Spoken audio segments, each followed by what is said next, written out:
Storm leaves parts of the U.S. in ruins. Floods and mudslides ravage the southeast after Helene made landfall. Abandoned vehicles caked with mud, mountainous rural roads, and slices of highway washed away into rivers.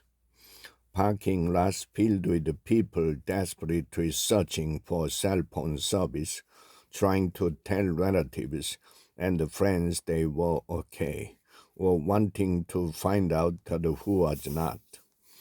The remnants of Hurricane Helene that thrashed western North Carolina on Friday with powerful winds and cascade of rainfall have brought the destruction and a sense of being under siege.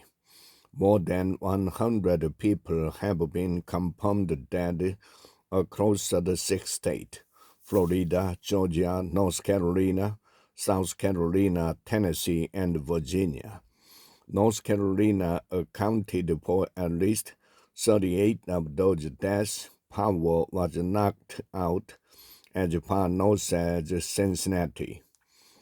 Helene battled into Florida's Big Bend region as a Category 4 hurricane on Thursday, packing 140-mile-an-hour winds.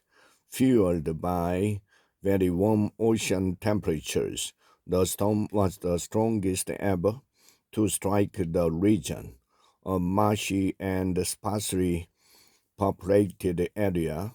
Helene was the third hurricane to hit the Big Bend in 13 months, and broken storm surge records across the Gulf Coast. Snapshots of the storm's calamitous impact in North Carolina, roughly 400 miles from where it made landfall in Florida, were clear.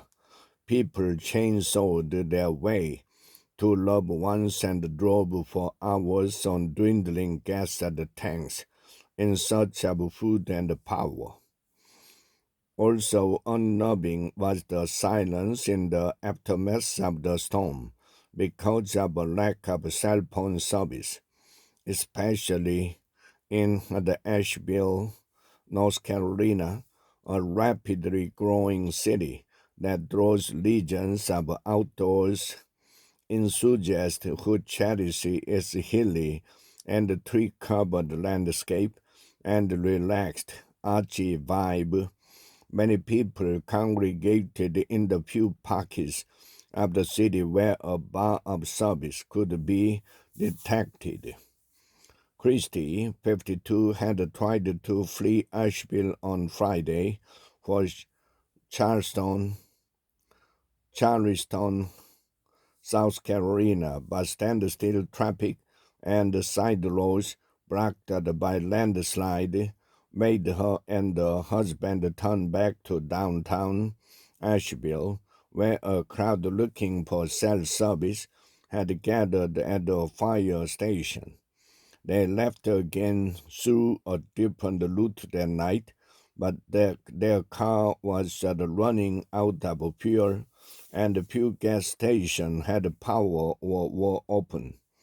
A chaotic mess, Ms. Kay said on Saturday from Charleston, which they eventually reached 3 a.m. They fear they will find her husband's photography studio in Asheville's River Arts District flooded when they return. Even without a full picture of the damage, local and state authorities described the situation as a historic crisis. Drivers who had risked venturing out west of Raleigh, North Carolina on Friday and Saturday were met with a warning flashing at several points along interstate. Do not travel to western North Carolina.